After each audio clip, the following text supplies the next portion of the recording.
But now the full grid of the British Grand Prix of 1991 here in ideal weather conditions. Mansell pole, Senna second, then Patrese and Berger in third and fourth places, followed by Prost and Alesi. The two Benettons, followed by Gugelmin and Modena, then JJ Leto. The first British driver, Mark Blundell, 12th. His teammate Brundle, 14th.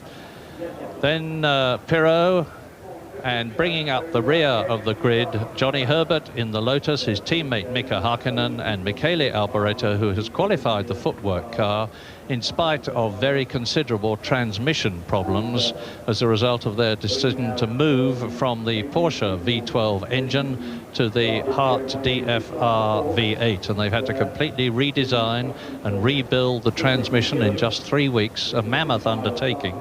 They've succeeded in doing it as a result of an enormous amount of very hard work at the factory at Milton Keynes, but it is still a bit suspect. Now you can see there, as we look at Nigel Mansell sitting impassively in his Williams, that the tyres of his car are completely enrobed in the electrically heated blankets, which get the tyres up to racing temperature as near as makes no difference. And that, of course, saves drivers having to wait for 2 or 3 laps before they really give it a bootful. But it doesn't give any particular team an advantage, because any team in Grand Prix racing that wants to have that equipment can have it. It's a fairly big budget item in itself, but in comparison with the costs of many other things that make up the car, it's a pinprick, and it's a very important addition. So Nigel sitting there, the umbrella, it's getting quite hot at Silverstone, I can tell you that, and in that cockpit it will soon be hotter still. There have been temperatures of about 150 degrees at some of the races, like Brazil, where it gets very hot indeed. And there's just a vestigial windscreen in front of Nigel Mansell's visor and most of the other cars. Look at the heat haze. I told you it was hot, and that's how hot it is. And now you can almost feel the tension rising, because the instruction has been given slowly to clear the grid. The officials are moving away. The mechanics are wheeling away the pressurized air bottles that are used to start the engines of these cars. And very soon the grid will be completely clear, and the signal will be given to start on the parade lap, the final rolling lap before the 59-lap British Grand Prix begins. So engines and away they go on the parade lap, warming tyres up. Nigel Mansell, the poleman, to lead them round. So Copse Corner survives from the old circuit with only minor modifications, and now we move up through Maggots, and this is where it changes. They turn right, then left, then right again through the Beckett's complex as it now is, and that's very quick indeed through the first right and left, and pulling enormous G, 4.5 G in the corners, with 9 accounted momentarily as they change direction. Now down the Hanger Straight, you see Mansell going away and into Stowe, which is now a slower corner as it tightens up into 4th gear, and they go around and then they keep turning right. You can see the old circuit now going straight on, and they go down through the Vale, which is a wiggly complex, and then hard on the brakes, where we expect overtaking to be possible here for the 2nd gear left-hander that you see them now in the distance there, still in 2nd gear, tight right, and then up through the gearbox as they accelerate out through the old Stowe corner. Sorry, the club corner rather, old club corner. And now back onto the old circuit, the old perimeter road of the airfield here, through Abbey Curve. And that's Mansell giving it a boot up through Abbey. And then we come back to Morneau, under the bridge, and here, Bridge Corner. And the definition of this corner from the drivers who've been on it, is unanimous, and it is mighty. And for that they mean it's a big hairy corner, and it's really quick. In qualifying yesterday on the sticky tires with the light fuel load, the really quick men were taking it absolutely flat, but it was mighty exciting doing that. When I say flat, I mean no lift off the throttle at all. in race trim with a full fuel load on, and even later in the race today they'll be just lifting, but they'll still be taking the corner in top. A little lift. Now, the second gear as they come round the what one might call the stadium complex with all the grandstands around. Second gear, they go left and left again. Then a short squirt down that little straight to where Mansell leads them round. Second gear for the right-hander there. Little short squirt where he is now. There he goes. And then the another right-hander and out onto the circuit. Back onto the old circuit and onto the old, rejoining the old Woodcote corner. So that was Senna coming up alongside Mansell there, just practicing a start. So we look down on the front row pair.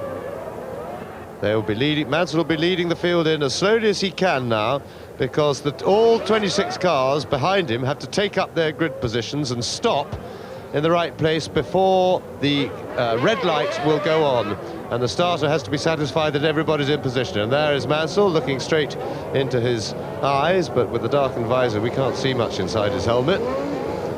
But he will now be trying hard to relax as the field all come slowly onto their grid position, and when they're all stopped there will be a signal from the back of the grid. A green flag will be waved. That is the signal for the starter that everybody's ready. He will then press the red button, 4 seconds approximately of red light, green, and we're off. 25 will be off because Michele Alboreto, I am very sorry to say, is missing from the grid in the footwork. Now, watch the lights then. 59 laps of the British Grand Prix are about to begin. That's it! And Senna gets ahead of Nigel Mansell, and a spin at the back from Bertrand Gachot has spun the Jordan, but Senna leads into Copse. Nigel Mansell is second after a searing start from the Brazilian, and Riccardo Patrese has spun. Well, 2 spinners even before the competitors have done half a lap, and you can see already that Ayrton Senna and Nigel Mansell are pulling away from one of the Benettons. I think it was Nelson Piquet in 3rd position. Yes, and the starter certainly held the cars on the red a long time as Mansell makes a dive inside Senna, and he's taking the lead. So Mansell in the lead already, made up for a poor start, but I have to say I thought the starter made a bit of a mess of his job there. Alain Prost was creeping badly from the 3rd row of the grid, but I think he checked it and may not be penalised for a jump start. He certainly could be though, so we'll watch out to see if the officials have deemed Prost to have jumped the start. In the meantime, Mansell, fabulous overtaking manoeuvre. He got too much wheel spin, and there was a lot of creeping and jumpingness at the start. With Nelson Piquet 3rd, and then there is a big gap before the 4th place man, and I'm looking to them now as they come into the complex and out of it for the first time. Down to Luffield, the right-hander. Sure enough, the first 3 are out on their own. It's Berger 4th, one of the Ferraris in 5th place. Yes, and that gap, I'm sure, was caused by a Chimozzle up at Copse, with which put Patrese into a spin. So Mansell through, already pulling away, and Mansell looking pretty comfortable, and the Benetton going extremely well behind Senna. Mansell leading by nearly a second after the first lap. It's Gerhard Berger in 4th position in the second of the McLarens. Alain Prost is well up. But now look across the circuit and you'll see Prost, and ahead of him, of course, leading the race, Mansell, Senna, and well up to Roberto Moreno. Yes, Moreno going very well indeed. And Berger in 4th place.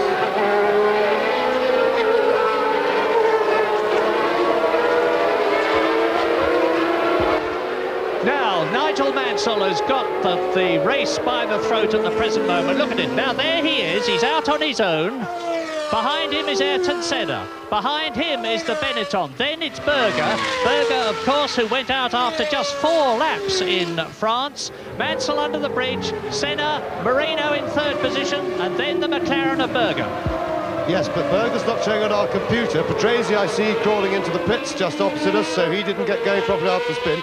There is Gerhard Berger, but on the computer printout, he is not showing in 4th place. We see him in 4th place on the road. We're trying to find out what's happened. but with the suspicion is that he may have been penalised for a jump start. I said there was a lot of nervousness at the start. The officials held him too long. Well, I understand that people are saying no, no, no, but certainly there's Roberto Moreno going very well. Berger in 4th, Prost 5th.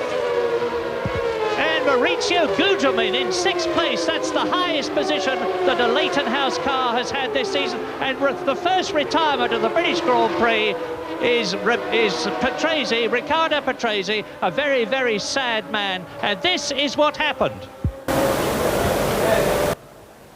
And here we see the start now from on board Patrese's car. Remember, we saw him off on the side of the track at Copse. Let's see from his point of view what happened. No, he's behaving himself. Oh, well, somebody bumped him. He got bumped from the inside, no doubt about that. And it looked like Berger who actually made the contact with him. So looking at it from, well, we see him fly over the curb. That's one of the Ferraris going askew. I didn't see which one. And we didn't really see Berger. We didn't see the contact then, but we certainly saw Patrese get launched as the tyres made contact. And you saw the Ferrari rudely tread on Patrese's front wing. And the race order now then on lap 3 is Nigel Mansell leading Senna already. There he is by 2.4 seconds. Roberto Moreno 1.5 seconds behind Senna in 3rd place in the Benetton. Berger is 4th, no matter what the computer says. And Alain Prost is in 5th position ahead of Maurizio Gugelmin in the Leighton House. And Maurizio's car is well set up for this circuit. It's nice and smooth, it suits the car well, and they could do well here at Silverstone. They desperately need a finish. That's Alesi in 7th place, and in 8th place it's Stefano Modena in the Tyrrell. Yes, and we now have Berger back on the computer. Well, what did I say 15 minutes ago? I told you these computers are a bit too high-tech and I didn't trust them. But anyway, the computer has now recovered, and we have Berger as 4th, both on the computer and on the road. Well, on the road was the important thing. And there's Moreno. Now, Berger is closing right up on Roberto Moreno. Nigel Mansell is soon, he hopes, going to be in a position where he can control this race from the front with a healthy gap, and Berger goes through. Gerhard Berger moves up into 3rd position by taking Roberto Moreno's Benetton Ford, and that in turn is being caught by Alain Prost in 5th position as Berger, Moreno, Prost come towards us. Gugelmin is following them. Alesi is in 7th place under the bridge through, and that's a curb camera that's looking at the cars. Yes, and that incidentally, Berger's overtaking manoeuvre was the first one we've seen in anger at the Vale, which is, of course, the bit on the circuit that was specifically designed to be a potential passing point for Formula One cars. So Nigel Mansell pulling away quite comfortably. Now some 5 seconds clear of Ayrton Senna. Indeed, 5 seconds it is.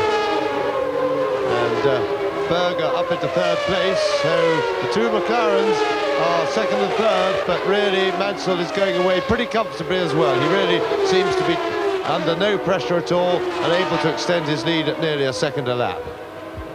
And already I can confidently tell you that Nigel Mansell has created a lap record at Silverstone, if for no other reason than that this is the first time the circuit's been used. 1 minute 29.69 seconds, and that is 0.8 of a second faster than Ayrton Senna's fastest lap.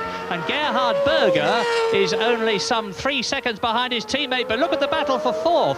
It is Moreno, followed by Prost, followed by Gugelmin, followed by Alesi, and they are absolutely together. Then Piquet is 9th, Leto is 10th, De Cesaris in the Jordan is 11th, and then the 2 Brabham Yamahas of Martin Brundle and Mark Blundell, 12th and 13th. The 2nd Leighton House car of Ivan Capelli is in 14th, and you're watching now Prost with Moreno, 4th and 5th. Yes, and Moreno seems to be struggling a little bit now after his good opening laps. Remember, he's on Pirelli tyres, and of course that may be quite a difference, but Prost is certainly beginning to look for a way past him. And in the meantime, the 2 Brabham drivers, Brundle and Blundell, are certainly running well up the field, and they need a good result here to get points. guaranteed travel situation. Yes, well, Mansell is starting to control the race from the front. He's now believing in reliability and nobody getting in his way to get his third win in Silverstone at the British Grand Prix. But Berger is undoubtedly starting to close on Ayrton Senna, and this is the real struggle in the race that you're looking at. Yes, and Prost made it through there, so Alain Prost moves up to 4th place ahead of Moreno. And that's important for him. Incidentally, Murray, when you said the lap record for Mansell, we ought to be a little bit careful on that, because remember the sports cars were here earlier, and they were in the 29th. And here we see again Alain Prost at the end of the hangar straight, the classic toe up behind, and an outbraking Moreno into Stowe corner, the new tightening up corner there. So no, I believe the sports cars were in the 29th, so let's wait till they're in the 28th, and then I think we can say it's the genuine lap record. Yes, sir. And the sports cars, of course, are the Jaguars. Sensational motor cars in that category of racing. And there's another one of the Williams. And look at the gap now between Mansell and Senna as the Brazilian comes towards us with his teammate Gerhard Berger third. Now coming towards us as Berger goes out of the picture. Prost is 4th. Moreno is 5th. 6th is Alesi, who has passed Maurizio Gugelmin. So the 643 V12 Ferraris are starting to move up through the field, and then behind Gugelmin is Stefano Modena. Yes, now what will be interesting is to see how Prost can perform on his own without traffic, because that was his first clear lap, and that was as quick as both Senna and Berger ahead of him. But of course, he'll need to go a little bit quicker than them in order to catch them, and that's what we'll be looking for, to see if Prost does. Alesi tries. Jean Alesi, good look down the inside of Moreno then, but wisely thought the better of it, because I don't think he was going to make it in that gap, and maybe should have waited till he got there on braking for the second gear Vale corner. So Moreno on the Pirelli tyres seems to be struggling, and that may well be the reason. He's going backwards and everybody's having to fight their way round him. So far Prost has managed it. Yes, the Pirelli people were hoping it. There, Alesi goes through. So Jean Alesi now up into 4th, with 5th place behind his teammate Alain Prost, who you just saw going out of the picture. Meantime, Nigel Mansell has completed 7 laps in this 59-lap race, and his lead now over Senna is a massive 8.7 seconds at this stage of the race. And we better watch for Alain Prost, because behind, with the exception of Mansell, who is really having a very easy time, just as we expected, on his own. That's from onboard Mansell's car, going down the hangar straight to Stowe corner, now onto the brakes, into Stowe corner, 4th gear, staying in tight, keeps going round to the right, and now down a little squirt through the Vale, hard on the brakes again, 2nd gear. This is where you need the semi-automatic gearbox, because you can change gear as you corner, as you're going away out through Club Corner, the old Club Corner. And into the pits goes one of the Dalaras. I think that was Leto, possibly. JJ Leto, short race for him. He'd qualified well. The Dallara team going very well. We stay with Nigel Mansell. He's gone under the bridge, round the mighty bridge corner, and now into the 2nd gear complex, and he's using that flick gear change with his fingertips behind the steering wheel. It's a rocking lever. Now, you watch. You can see him flick. If you watch his hand carefully, it's a little bit difficult to see. Up through the gearbox, Mansell to complete 8 laps and leading very comfortably indeed. But the fastest man on the circuit, other than Mansell at the moment, is Alain Prost, who's now caught Gerhard Berger, and will be starting to look for a way round Gerhard Berger. Quicker than both the McLarens he has been for the last couple of laps. And Jean Alesi is also showing good Ferrari form behind him. So the 2 Ferraris are starting to put the McLarens under pressure. It looks to me Prost is already there behind Berger, and Alesi is catching them. Alain Prost was not entirely happy with his 643 Ferrari. Look at him, he's visibly catching Gerhard Berger in 3rd position in the red and white McLaren. I was saying Prost wasn't entirely happy with the balance and the handling of his Ferrari yesterday, but they've been working on it. He had the half-hour warm-up period this morning when he appears to have got it absolutely right. And of course, nobody has got as much experience of Grand Prix racing except Riccardo Patrese as Alain Prost, and he's using every atom of it at the present moment. He's within sight of the gearbox of Gerhard Berger's McLaren now. Berger third, Prost fourth, Alesi fifth, Moreno sixth, Gugelmin seventh, Piquet in eighth position, Modena ninth, De Cesaris 10th, Capelli 11th, Martin Brundle is in 12th position, and of course Mansell leads Senna now by getting on for 10 seconds. And Nigel Mansell has completed 9 laps. Senna goes through 10.3 seconds behind. This is the battle. Berger third, Prost fourth, down to Copse. Now at Copse, it's a fifth gear corner. They approach it, are getting on for 180 miles an hour. Now they're up into sixth gear on the approach to the Beckett's complex. And this is where Prost will want to get very tight behind Berger if he can, so that he can get the toe, and he's not really close enough, I don't think, to get the toe down to Stowe Corner to outbrake him going in. Well, he's not too far away, but maybe not just quite close enough to duck out. Let's have a look. He'll get another chance in the Vale. Now, if he can get a good run round here, he'll be looking to go down the inside into the left-hander in the Vale, second gear. Not close enough. Berger also in a position to defend that had he been attacked by Prost. And this will be an interesting battle, particularly to see if the Honda V12 can use its muscle to fend off the Ferrari. The Ferrari chassis clearly working well now.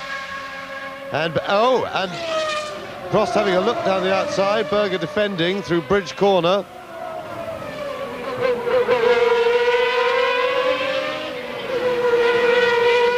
Nothing to do here around the complex. And it's going to be a matter of positioning himself, and I think Prost's his preferred place would be on the Hangar Straight. So for that, he has to start the positioning now. I don't think he can really try and dive inside into Copse, unless he can get alongside. Well, if he gets alongside, nope. And if that's cost him some space, he needs to be very tight on the gearbox of the McLaren when he exits the left-right-left.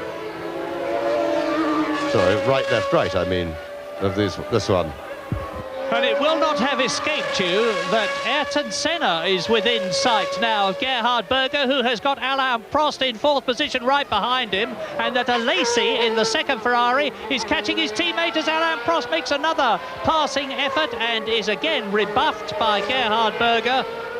And you would think that this would enable Ayrton Senna to pull away from his teammate Berger and from the two Ferraris. It's getting very close indeed now for third, fourth and fifth place, Berger, Prost and Alesi, but Senna is not in fact doing so. Nigel Mansell, by the way, leads now by 11.3 seconds, still lapping consistently in under 1 minute 30 seconds, and there he is completely on his own.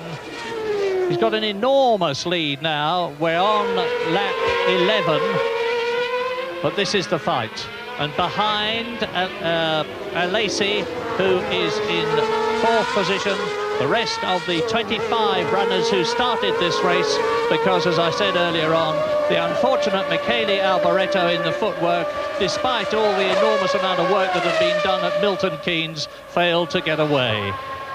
So, into Copse. The McLaren with the Honda V12 engine, and Berger's pulled out a little from Prost, who was closer on the previous lap, but Alesi meantime is grimly closing up. So Williams leads McLaren second, McLaren third, Ferrari fourth, Ferrari fifth, out of Chapel, down the Hangar Straight. This is where Prost might get through, but he needs to be closer than this.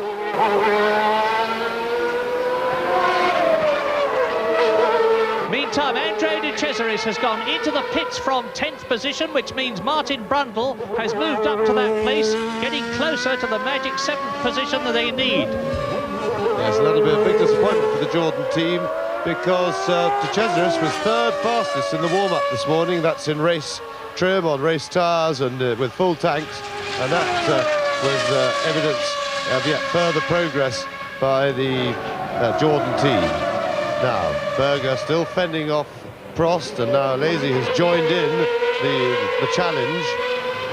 And as yet, the power of the Honda V12 has kept the Ferraris behind him. And add that, and Berger's fairly firm dealing with the challenge. And quite justifiably, he's shut the door quite firmly on Prost, when Prost has had a look so far, but Prost hasn't really been in a position to have a go. And in the meantime, ahead of them, there's no doubt that Nigel Mansell has already eased his pace. He's now driving as Prost continues to climb all over the back of Berger. But Mansell certainly is now judging his pace to that of Ayrton Senna behind him. Although Mansell has just gone round fastest of all, 1 minute 28.9, and in the pit lane, Jonathan Palmer is waiting to talk to Riccardo Patrese.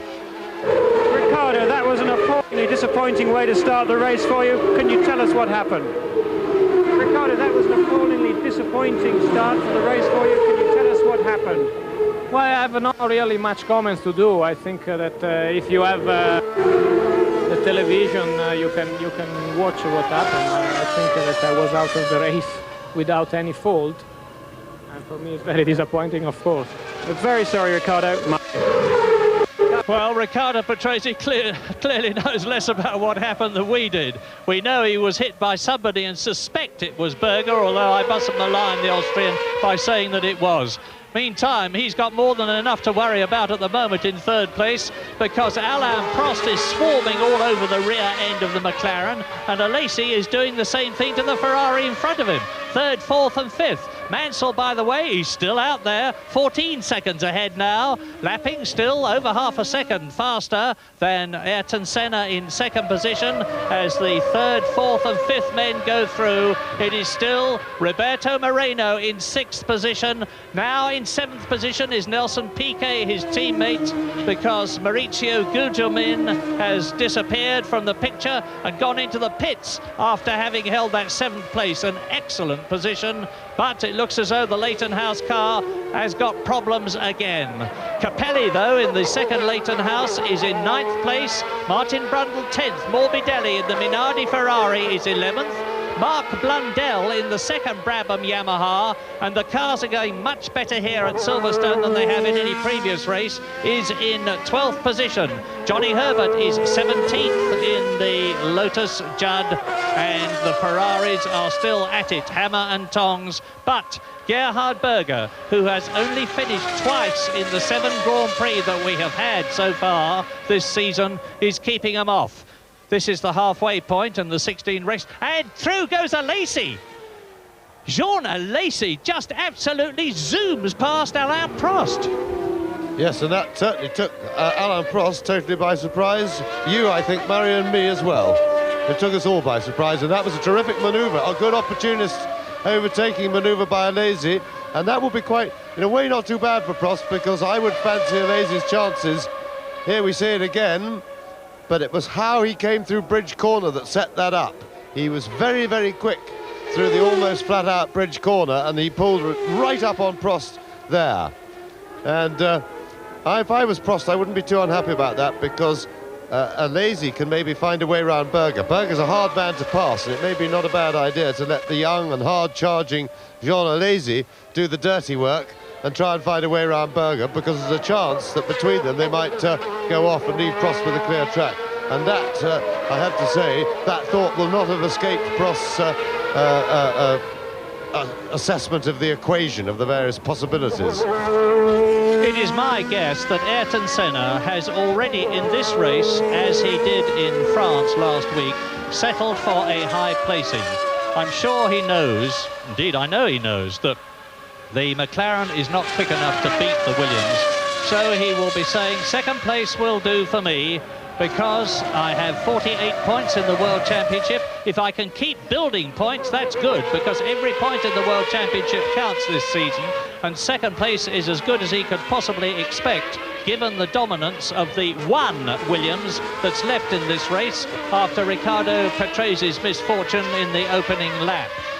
Well, Alesi now has picked up the cudgels by hammering past Alain Prost.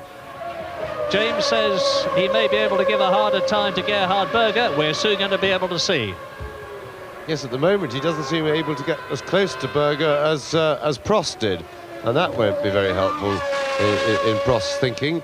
But it's interesting also to see that Prost has actually taken the opportunity to sit back just a little bit. You see, he's giving him a little bit of space, which makes me think that he's taking a rest and also giving them room to have their own fight, and then he'll watch the results of that fight before he decides what to do next. So you see the lead that Senna has over them, not a big one, but Senna certainly will be racing for a good placing here, and anything he can pick up from retirements, because after all, there's only one Williams left out of two at the moment, and still a lot of Grand Prix to go. Now, while we look down from the helicopter at Gerhard Berger in third place as they go into the complex, they being Berger third, Alesi fourth, and closing right up on Berger as he did on Prost on the previous lap. Yes, and I think that was a mistake of inexperience by Alesi, because he was no way he was going to pass Berger there, but he's shown his hand, and the way he did it to Prost clearly jumped Prost and surprised him, but Berger, I'm sure, will have been paying enough attention to have seen that, and he will know to defend against that in the future. So that's a bad tactical error by Alesi. He's given himself away. On lap 17 out of 59, as you look at the battle for third between Berger, McLaren, Alesi Ferrari and Prost Ferrari, Nigel Mansell leads Ayrton Senna by 16.2 seconds. Senna is only 4 seconds ahead of number 2, which is Gerhard Berger, and then there's that tight battle but with Alesi and Prost right behind him. Now Prost in 5th position, that's number 27, is 10 seconds ahead of Roberto Moreno, number 19, who is in 6th. Moreno is just 1.6 seconds ahead of his teammate, number 20, Nelson Piquet, who is 7th. Then there's another gap, nearly 14 seconds before Stefano Modena in 8th position. Capelli is 9th, Brundle is 10th, Gasho is 11th because he's passed Mark Blundell. 13th is Emanuele Pirro, 14th is Nakajima, 15th is Boutsen. Johnny Herbert is hammering along as he did in France last Sunday. He's 16th in the Lotus Judd. And Mansell is now on lap 18. Just a bit of a twitch there from Berger's McLaren. He's under pressure all the time, of course, but Gerhard Berger, who has got 5 Grand Prix wins under his belt, this is his 107th Grand Prix. Now there's Senna second, and you can see how close the battle for third is. That's Alesi 4th and Prost 5th. Yes, but the pressure for Berger isn't quite as great as it was in the first few laps of having Prost behind him, because he's down. That's Capelli, who's had a spin. He's off on the side of the track. Has he kept the engine running? And the way he's parked there makes me think maybe he has stalled it, because yes, steering wheel off. Going to have to move that car, but I'm sure they can do that easily enough. But the pressure back to the battle, the pressure on Berger isn't so hard now, because he has seen that his Honda engine's got enough power on the straights to make it very difficult, and that so long as he makes no mistakes, the Ferraris are really going to have to find a way round him, and that gives a little bit of comfort. He doesn't have to hurry, because the one thing he doesn't want to do is to make a mistake. It doesn't matter if he goes slowly around the corners, so long as he goes cleanly around them, because that way there's nothing they can do. They can't pass him in the middle of a corner, and when they get onto the straight, so long as he's clean out of the corner, he's got the power. And tremendous shot of that trackside camera at Bridge Corner, as we see the rescue tow truck going in there to remove the Leighton House car. Well, I've got some marvellous news for the footwork team people at Milton Keynes. Michele Alboreto has not only got going from the pit lane, I told you he hadn't started from the grid, and indeed he hadn't, but he's in 20th position, and this is lap 19 in the British Grand Prix, and I don't know what poor Ivan Capelli has to do this season to succeed, because he has now retired his Leighton House with its Ilmor V10 engine from every Grand Prix in which he has started. And this is the man who has led Grand Prix, who led the French Grand Prix so brilliantly for so long last year, but he seems to be fated thus far not to finish. third, fourth, fifth, no change. Yes, Nigel Mansell is still going. He's on lap 19, he leads by nearly 17 seconds, and there he is. Well, let's have a look at Nigel Mansell now. He's driving absolutely impeccably. He's absolutely at the top of his form. He's tremendously confident. He's been very, very, very good-humoured all through the practice sessions. He's been giving umpteen interviews. There's been enormous pressure on him, but he's had the confidence of knowing that he's got the best car, that having won the French Grand Prix and having done well in the previous races, but having been let down by the car rather than himself. And as I said earlier on, there's the indication that he's got the fastest lap at 131.45 miles an hour, and he's 18 seconds ahead of Senna now. He's getting up towards this traditional cushion they look for of 20 seconds, and he's the fastest on the track. Yes, and taking it very easily, but this is the battle that where the excitement is at the moment, and I have to say that I think Prost may regret the fact that he allowed teammate Jean Alesi to jump him, because Alesi seems to be unable to get as close to Berger as Alain Prost did.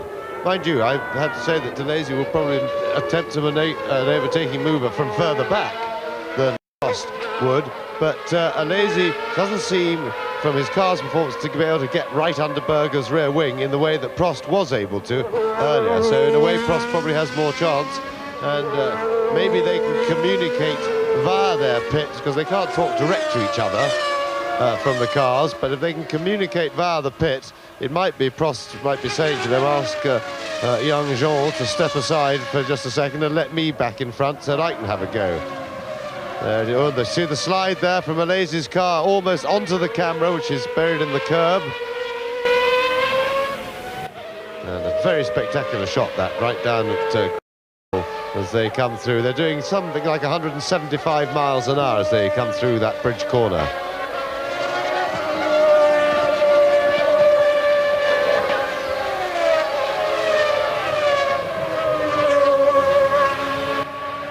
So now we're going back to the start of the race. This is the first corner. Now, Patrese on the outside in third place. Look what's happening. And Berger, it looks like, down the inside, who's punted him. Berger, in a way, got himself where he had no escape and got no room. But I think Berger was at fault there. I'd like to see that again, just from a little bit further back, just to see how Berger got into that position and whether, in fact, Patrese had shut the door on him. It was a little bit hard to see. I mean, we're not looking necessarily to blame anybody, but we like to see. And here we go, coming up the straight. Now, Berger is beside Patrese already. Patrese moves over to take a line and then starts moving in, and Berger's right beside him. And I have to say that Patrese drove it. Well, Berger hit the curb, in fact, and bounced onto him a bit. No, so Berger, I think Patrese was leaving room for them to go side by side, but not very much. And Berger got it on the curb, and that bounced him into Patrese. So I think one would have to say it's a bit 6 of one and half a dozen of the other. Patrese squeezed him, but squeezed him so much that it left Berger with no alternative, and the curb bounced him back in. So I think they both contributed to that coming together. Wie die Ferraris, und trotzdem 22. Nigel Mansell leads Ayrton Senna by just under 18 seconds, and the gap between Senna in second place and Berger in third is 3.7 seconds, and you don't need me to tell you how close the Ferraris are of Jean Alesi, who is in fourth place, and Alain Prost, who's fifth, because there they are, you can see for yourselves. And then there's a long gap, as you can see in the background, before Roberto Moreno goes through. He's 20 seconds behind Prost now, followed by his teammate Nelson Piquet as they come down the Hangar Straight, and Piquet is starting to close up on Maurizio Senna, he's closing up on Gugelmin in the Leighton House car, who has rejoined the race, and out of it goes Roberto Moreno. So Moreno, who was 6th, is out. Up to that position goes Piquet. 7th now is Bertrand Gachot in the Jordan Ford. 8th is Modena. Up into 9th place comes Martin Brundle. 10th is Mark Blundell. Remember, they are shooting for 7th place, ideally. Better if they can. 11th is Pirro. 12th position is Nakajima. Johnny Herbert is in 14th place. And still the battle for 3rd continues unabated. Gerhard Berger is in his 107th Grand Prix, so he knows how to resist pressure. And he's catching now Morbidelli, the young Italian, in his first full season of Grand Prix racing in the Minardi Ferrari. And Gerhard Berger, apart from the little schmozzle at the start, is having one of his best races this year so far. He's being held up there by Gugelmin in the Leighton House, so that won't please him, but I think he's just got enough space. Yes, enough daylight between him and Alesi's Ferrari. But Senna is certainly not pulling away from Berger at all. If anything, Berger is holding him. And of course, if Gugelmin does hold people up, he can get a very substantial fine, and that's the new game in Formula One. Yeah, Gugelmin was fined $10,000 in the French Grand Prix at Magny-Cours for allegedly holding up Nigel Mansell on lap 70 out of 72. I say because hardly anybody agrees with the stewards that was what happened. But anyway, he has been passed now by 3rd, 4th and 5th, and Alain Prost is starting to have a go again now. He may have decided it's time to resume the attack on Alesi, who goes through. Alesi goes up into 3rd position, and to 4th goes Prost, and down to 5th goes Berger. Thump, thump, as quickly as that.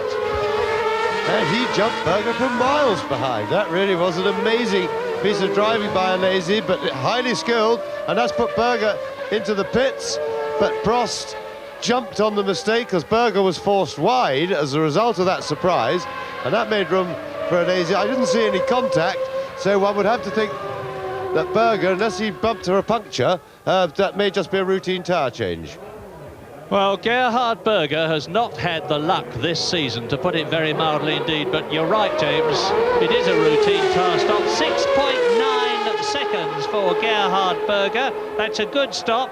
You remember in the French Grand Prix, we had that absolutely unbelievable, but we saw it, time of 5.5 seconds for Ayrton Senna to change all 4 wheels and tyres and still get out in the position that he was in. Now, let's watch the Ferraris, because I think that Prost is going to be quicker than Alesi on his own, or when they're both on their own. And let's see if how Prost's seniority in the team works, whether he can actually ask the pit to tell Alesi to let him pass, because I do think that Prost will catch Senna a lot quicker than Alesi on his own. Where is Gerhard Berger, I hear you asking? Answer, he is in 5th place after having had his tyre stop.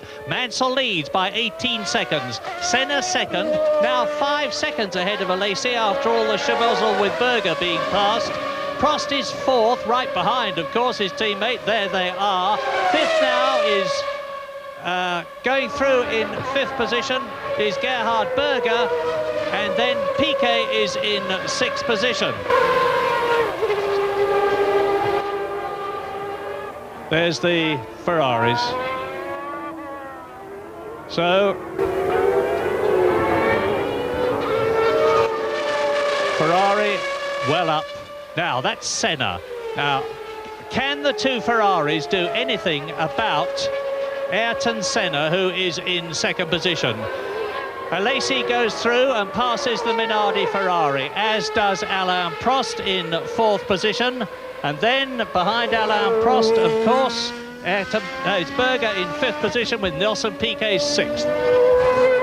Yes, we've just heard from the pit that Berger had a badly blistered left front tyre, and we know that the left fronts were on a pretty marginal life here. But what that means is that Senna, we just observed that Senna was not pulling away from teammate Berger, and yet Berger came in with a blistered tyre, so one has to feel that Senna is likely to be in some sort of tyre problems as well.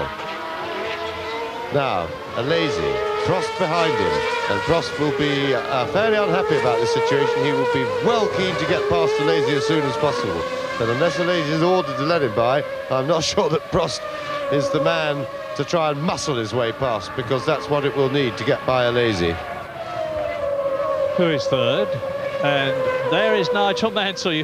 We haven't seen much of him lately because he's been so far out on his own, but now he's starting to thread his way through the field. Indeed, look at this lot he's got to get past, and the first of them is Pierluigi Martini, who is in 15th place in the Minardi. Then he's got to get past Johnny Herbert, then Thierry Boutsen, and then Satoru Nakajima.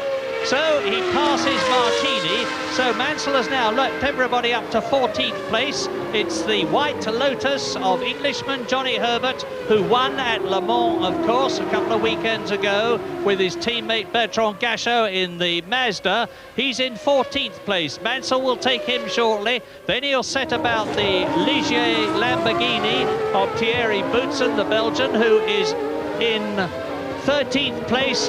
And into the pits comes Emanuele Pirro in the Dallara. Now there is Boutsen, that is Mansell. Boutsen is 12th now, and Mansell of course leads the British Grand Prix, having passed Johnny Herbert.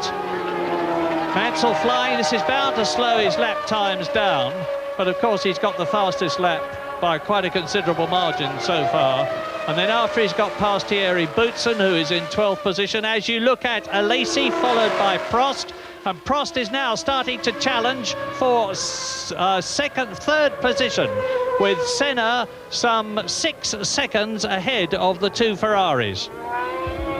And we have a new fastest lap for Jean Alesi, who is being chased by Alain Prost, and one has to bear in mind that Mansell is clearly not going flat out at the moment. But these two are the two Ferrari drivers.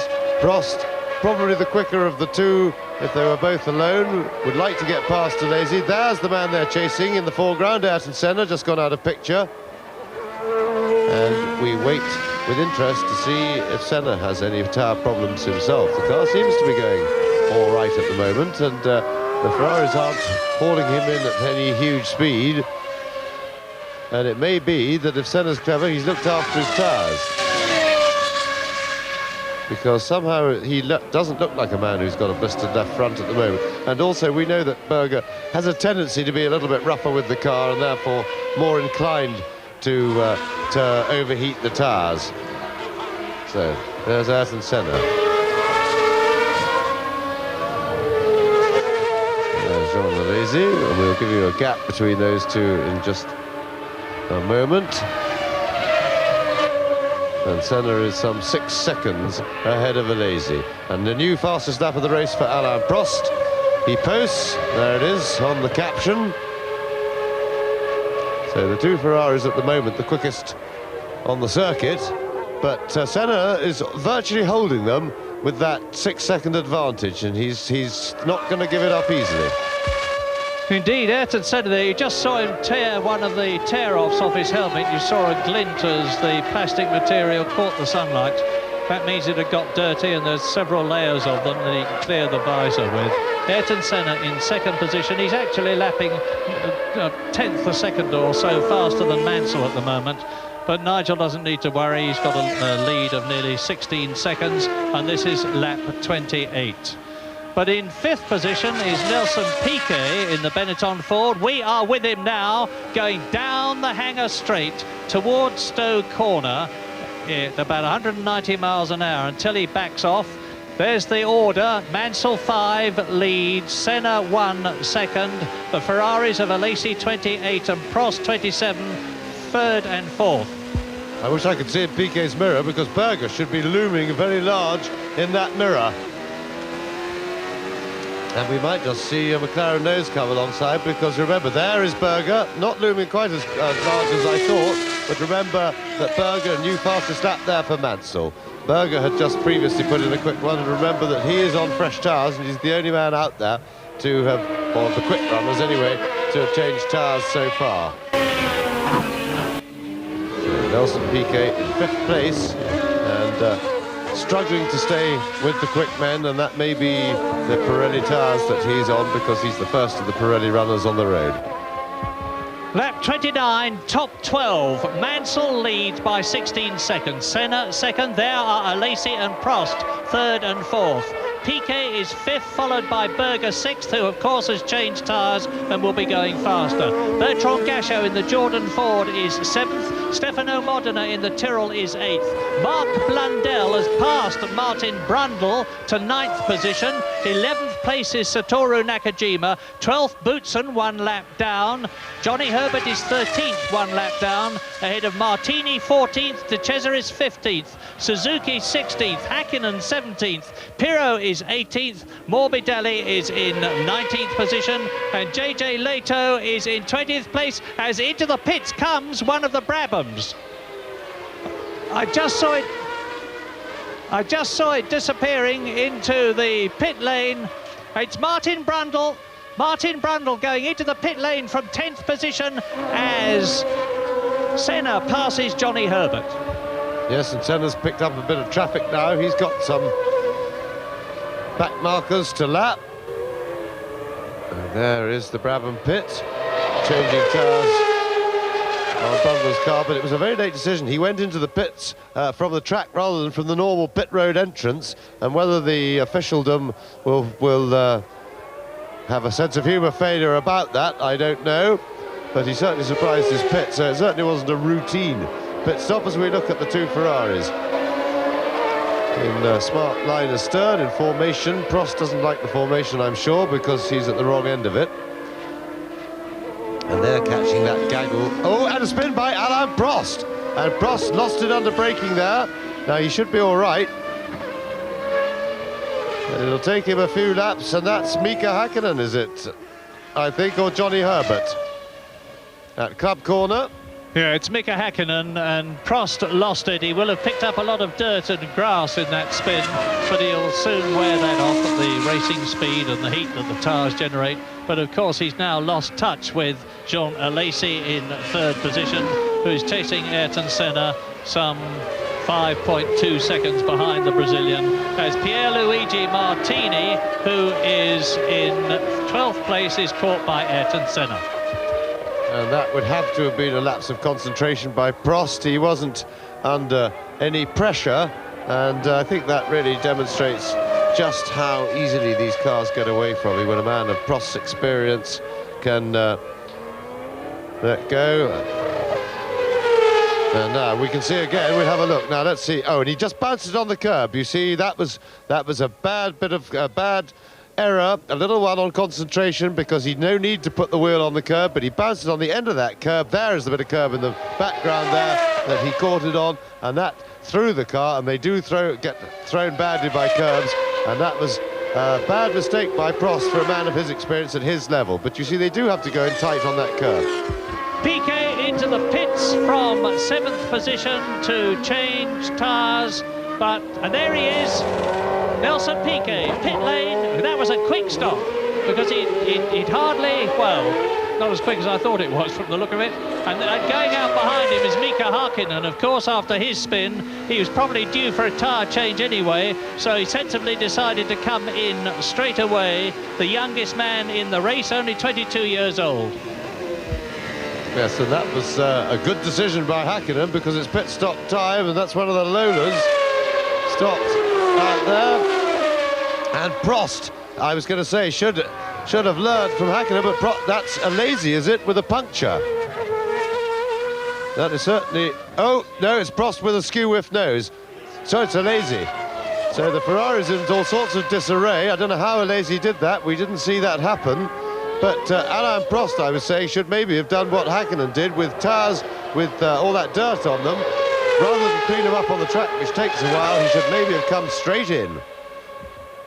Prost, of course, is in 3rd position now. It won't take nearly as long, or shouldn't take nearly as long, unless the mounting points have been damaged and the retainers have been damaged, to replace the nose on Jean Alesi's Ferrari. As James said, we don't know why it happened, but never mind. He's out. Alesi retires.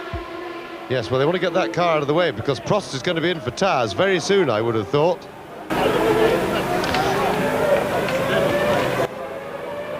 And Alesi now, let's have a look. Here we can see again, we see what happened with Alesi. Oh, and he just got his nose run over there, made contact, and that was the Lola that we saw spun off, so that was a contact, and I have to say that that was Alesi being a little bit over-ambitious, trying to pass a back marker at the spot he's made his own earlier in the race, but he was doing it from too far behind, and he just wasn't seen, and you have to say that that was a self-inflicted accident by Alesi in a little bit of impetuosity, really. Hitting Eric Bernard's Lola, and this is Nigel Mansell that we're riding with now into Stowe Corner. 100 miles an hour, out of it into this new section at the Vale, curves left, drops downhill, climbs slightly into that second gear left-hander before the looping right at club. And Nigel Mansell now leads Ayrton Senna by 23 seconds. And although Senna closed the lap times between himself and Mansell at one point in the race, Mansell is now lapping quicker, 128.1 compared with 129.7. But significantly, Prost, who is 14 seconds behind Senna, Prost in third place, is lapping a second faster than the Brazilian now. Berger is up into fourth position, Gachot is in fifth place, and behind him Stefano Modena is in the points at sixth. Well, the interesting thing is, for those who are planning to make tyre stops, they better do them soon, or they certainly won't be making the best use of their two sets of tyres, because we're getting quite near half distance. And remember that the work that the tyres to make it equal is well before half distance for the first set, because the car is that 50% heavier when it starts the race, and it works the first set much harder. There's Mansell, and I'm beginning to get the feeling that he might want to stay on one set for the whole race. He's certainly got, if he hasn't got a wear problem, then he can afford to do it, because he's not running nearly at full speed. He's got, there you go on the caption, 24 seconds nearly on Senna, so he's really got a very comfortable position. No reason to make a tyre stop when you don't absolutely have to, because there's always a risk involved. The car can stall, there can be things can go wrong in a tyre stop, so if you don't have to make one, you don't. Mansell can afford that luxury, but I don't know about the others. To show you how comfortably Nigel Mansell is driving by his standards, he's lapping in about 128.7, whereas this morning in full race trim, race tyres and full tanks, he was lapping in 126.8. So he's lapping 2 seconds outside the time that he did this morning. And here is a tip for when Mansell comes in to change tyres, if he comes in to change tyres. You will remember, those of you who watched the French Grand Prix, that and Mansell waving to get Stefano Modena to move out of the way, but I was saying you'll remember that both Mansell and Riccardo Patrese had long pit stops, 10 and 12 seconds, but since then the wheel nuts have been redesigned in just a week to enable them to make a quicker pit stop, and Alain Prost, team mechanics in the Ferrari position, are getting ready to bring the Frenchman in. They're doing it really quickly. Prost is in third place, and he's 12.6 seconds behind Senna, who is second now. Well, I'm not sure that Prost's brain is working as well as it used to, because here is Prost approaching us. The Ferrari team are getting tyres ready in a bit of a panic for him. But quite frankly, with that spin going onto the dirt, the tyres, when they're hot, they're so sticky, they pick up all that gravel and stuff, and it takes 2 or 3 laps sometimes to clean the tyres off, to get it all off. And Mika Häkkinen showed what should be done, a quick thinking decision. He had nearly half a lap in which to do it, but to come straight in. And that is the Williams pit we're looking at, so maybe they're getting ready for Mansell. So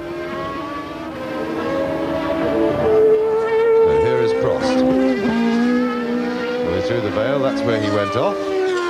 Now into Club Corner. Car winding up through the gearbox. And then the Abbey under the bridge, nearly flat out through Bridge Corner. And then we've got the stadium complex here, and we'll see if Alain Prost then peels off right into the pits for fresh rubber. He's past half distance, so this won't be the best use of the available tyres, and Prost is staying out there, so no exit to the pit road this time for Alain Prost.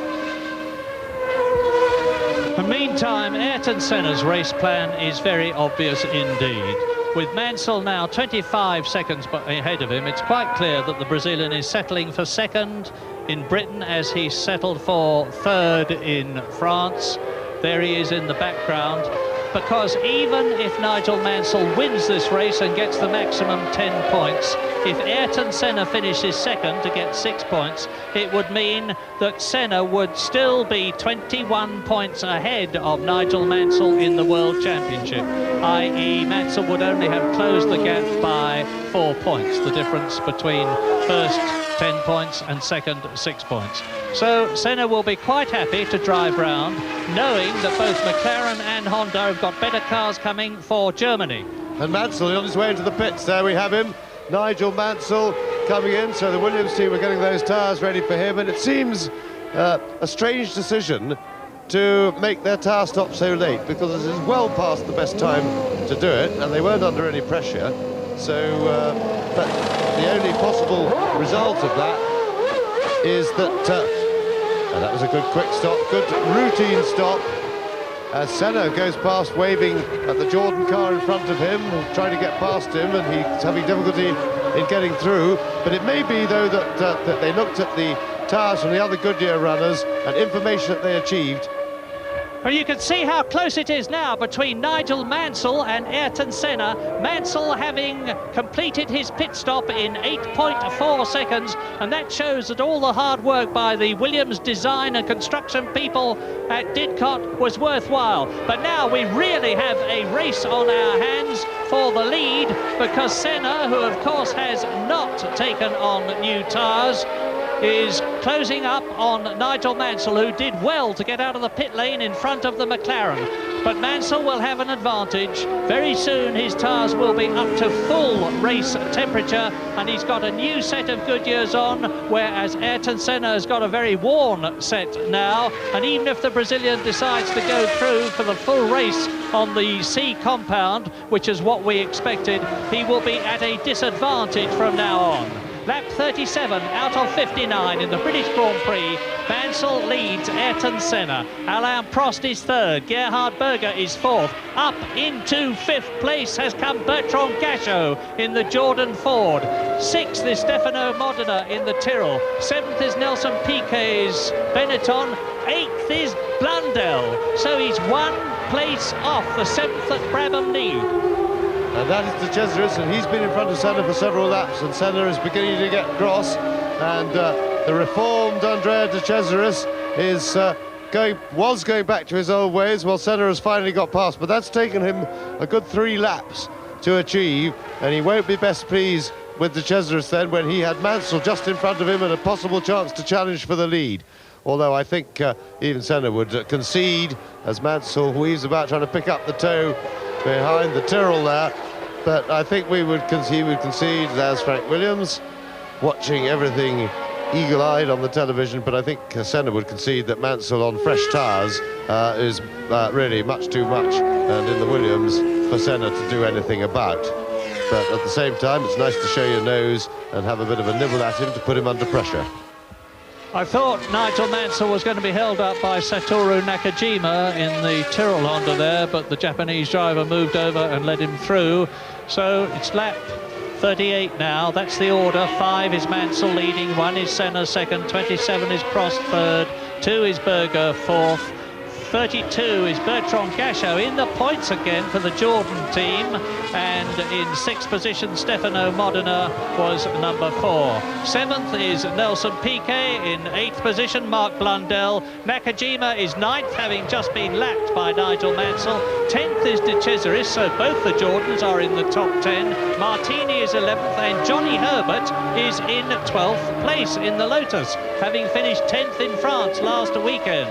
A real fillip and encouragement for the Lotus people at Hethel. So, Senna. Now, his last lap time was exactly a second slower than Nigel Mansell, who passes Mark Blundell in the Brabham Yamaha, who moves over and lets him through. And I remind you that Blundell is in 8th position. Mark, who has driven extremely well in his first season of Grand Prix racing, has yet to finish higher than 11th. He was in 9th place in France when he went off and hit the pit wall. Stepped out of the car okay, but his race was over. And so now the race has settled down for a bit with Alesi, of course, out of the picture, thanks to that nose job that he had to have done on the Ferrari. Indeed, he's a long, long way behind now and out of the race, effectively. So Mansell on his 39th lap. It's getting towards countdown time now for the Englishman who won in 1986 and 1987. Yes, I feel that maybe the Williams team decided to change Mansell's tyres as a precaution against possible blistering or even punctures late in the race, because in terms of speed there was no reason to do it, and it was a risk. But Mansell, as a result of the fresh tyres, you see, look, there is a new fastest lap, and it's way quicker than anybody else. So he can soon put a lot of daylight between himself and Senna, because there's no way that Senna can match that speed. He'd be pushed to go 2 seconds slower than that. He'd be quite happy if he could do that speed for the rest of the race, mid-28.5. Well, Nigel's actually giving Senna a taste of his own medicine, because Senna is famous for his forceful tactics in cutting through the field and lapping people. He has a reputation of having people move over as soon as they see that red and white shape with the yellow blob on top of it, which is the helmet with Senna's head inside it. But Senna was held up there, no doubt about it, whereas Nigel Mansell had got past Nakajima, who is being chased by De Cesaris in 10th position. And Senna now, who was only a second or so behind Mansell when the Englishman came out of the pits, is now 6.5 seconds behind. But still, I say again, Senna will not be unhappy with this situation. Of course, he would like to win his 31st victory, but he will be happy with second place and the 6 points that go with it, because after all, Silverstone and the British Grand Prix, important as they are but 1/16th of what these men are racing for, and that's the World Championship. Well, Mansell is now going so quickly, some 9 seconds. Blundell goes into the pits there in the Brabham Yamaha. So 9 seconds ahead of Senna already. Another new lap record on the next lap, so he's carving his times down now with the fresh benefit of fresh tyres. And in fact, Senna's bigger worry now is Alain Prost, who is slowly hauling him in behind, and Prost, and there's Blundell. That was a quick change. That's exiting the pit road there. And that was quite a quick tyre stop. And Prost is now only 7 seconds, or just under 8 seconds behind Ayrton Senna.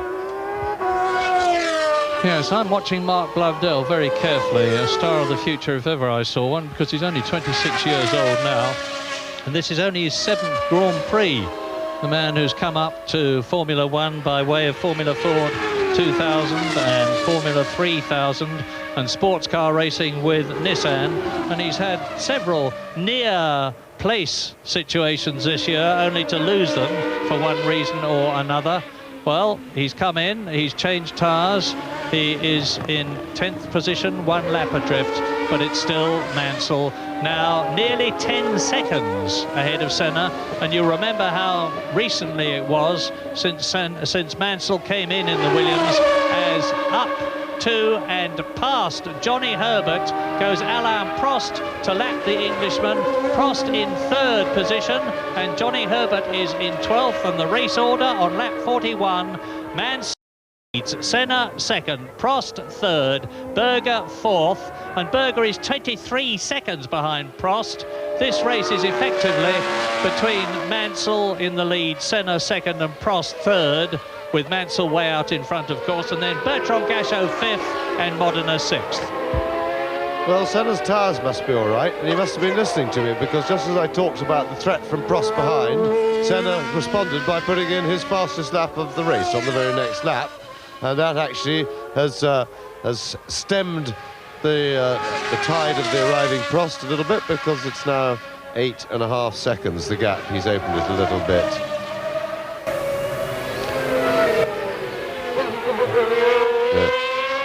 There goes Senna now into the new stadium complex.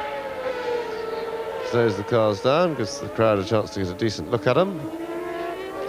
And that's accelerating away, and there is the signal to Senna. There we are, 8.6 up on Prost, and that was a signal about the mixture setting that the Honda people wanted to use at the bottom, because they have telemetry that tells them everything that the engine's doing, everything that's happening inside the engine all the time. A constant readout in the pits. That information is being radioed through, or it comes out lap after lap as the car crosses the line. The computer fires off the latest info, and the engineers can then dissect it and think about it, and then tell him what to do. And it also told him that there are 17 laps to go. It didn't tell it. Yes, it did tell him actually that Mansell was 11 seconds in front of him. And here is Senna. Now, I was talking earlier about the fact that Honda and McLaren have instituted, I'd hardly call it a crash program, but it's a very urgent program to improve this car. Honda the V12 engine and McLaren the chassis, and McLaren have actually got 5 cars here for this British Grand Prix meeting. They had them all lined up in the pit lane yesterday, and they've been using those 5 cars, the 3 race cars. Oh, and that is well, I can tell you only that it's one of the Jordans with the nose off. And that looks like it's been an accident on the straight, because he's gone a long way, and that accident must have started on the straight. And that's Andrea De Cesaris, and that looks like quite a big accident. There will be debris on the circuit, and he's now hobbling a little bit. Yes, he's bashed his ankle probably, but the car looks to have stood up to whatever impact it had quite well. But it seems that something has happened, whether something broke on the car or whether there was contact with another car. He's definitely got a slightly sore leg. And Alain Prost is into the pits, and he was around those happenings then. And in the meantime, Senna, in fact, had responded, and a canny race by Senna, because he speeded up, not just the lap I told you about, but the next lap as well, and he's actually extended his lead over Prost to 9.5 seconds in short order. So just fresh tyres for Prost. It hasn't suffered any damage, but I don't think that he's going to be able to catch Senna now, even though he'll have the benefit of fresh rubber. So Prost back out, and now hopefully we can see a replay of the Jordan. Now we see, well, we don't see where he lost it or how he lost it, but we see the Jordan, and that is quite a big impact on that wall. Oh, crunch.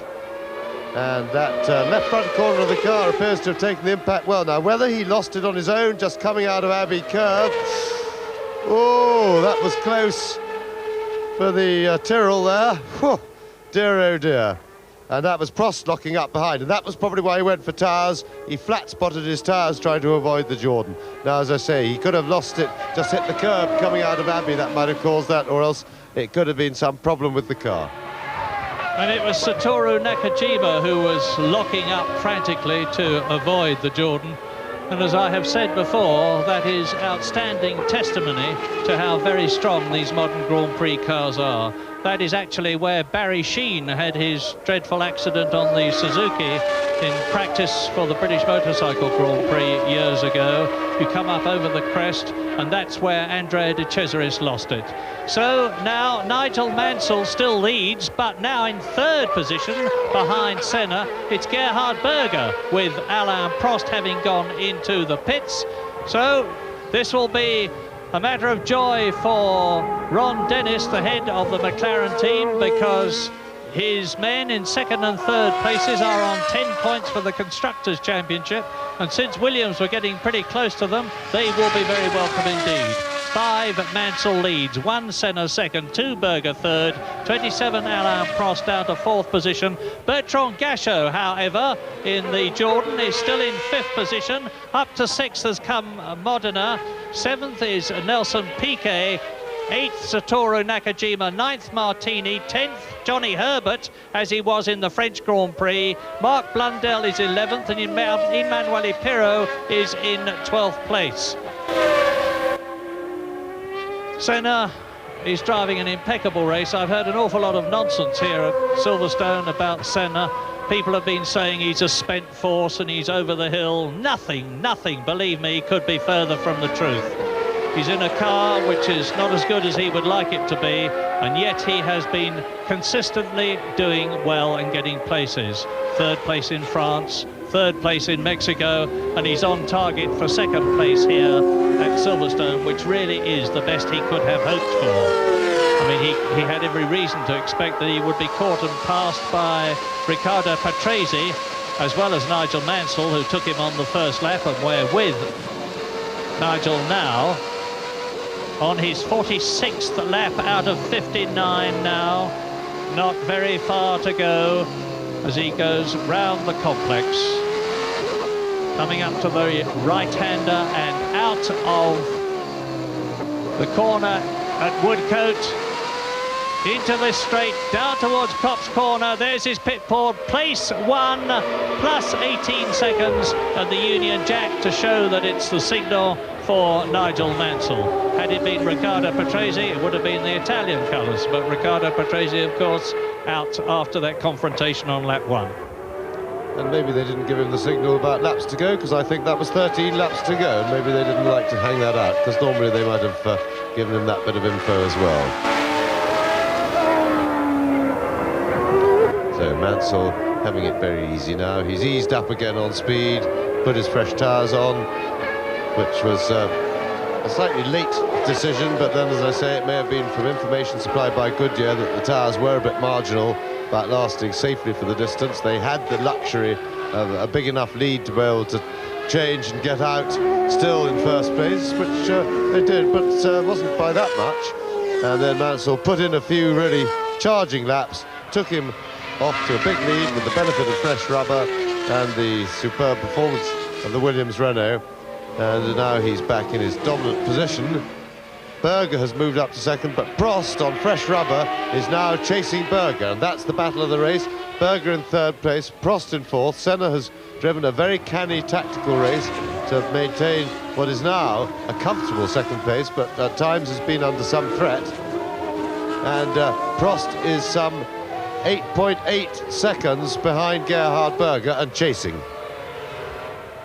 Yes, how the wheel of fortune in Grand Prix racing turns, because, as I have said before, for the first 4 races of 1991, it really looked as though we were in for a repeat of 1988, when the McLaren team won 15 out of the 16 races, and would have won the 16th had Jean-Louis Schlesser in the Williams not harpooned Ayrton Senna leading at Monza.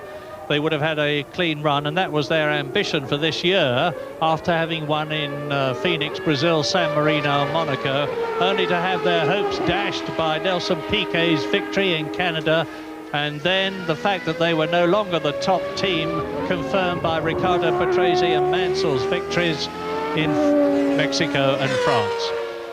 So let's have a look at how Nigel Mansell is tackling the race and how Gerhard Berger is, because we haven't seen all that much of Berger in Grand Prix racing this year on account of the fact that he retired from all the 5 Grand Prix previously, except San Marino and Brazil.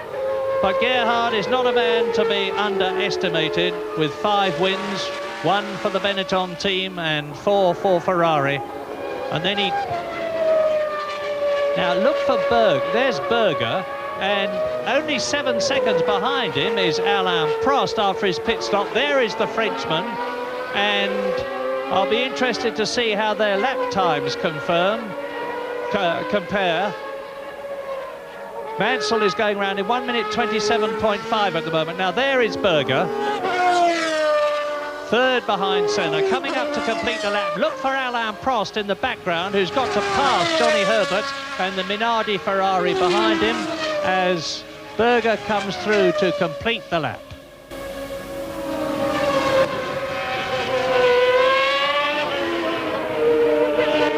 And Silverstone's been lucky fortunate that the weather's held as well as it has. It's been an ideal day for racing, and now Berger is coming through to complete his 49th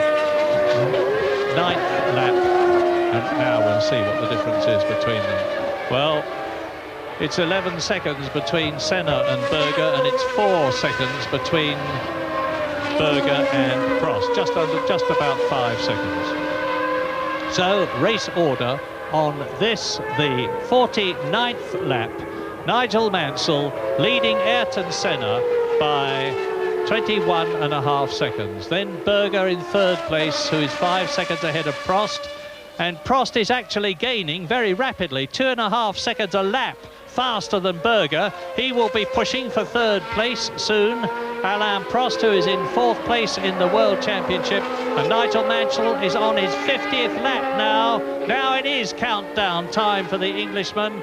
He's on lap 50. It's a 59-lap race. Nigel Mansell won the British Grand Prix in 1986, 1987. The British Grand Prix has always been the one where he has shone, in particular in response to the stimulus of his home crowd, and that is Prost. Now, Prost is the quickest man on the circuit at the present moment. I'll be able to tell you in a moment how the lap that he's about to complete on the comparatively new tyres, because it's not long since he came in. He's coming up to lap Johnny Herbert, the Englishman in the Lotus, who is now in 9th position, and he's ahead of Mark Blundell, who is in 11th place. It looks as though Brabham, sadly, are going to have to face up to pre-qualifying after the British Grand Prix, and Johnny Herbert is driving magnificently and confirming the faith that Peter Collins has in him. Yes, and Prost is catching Berger.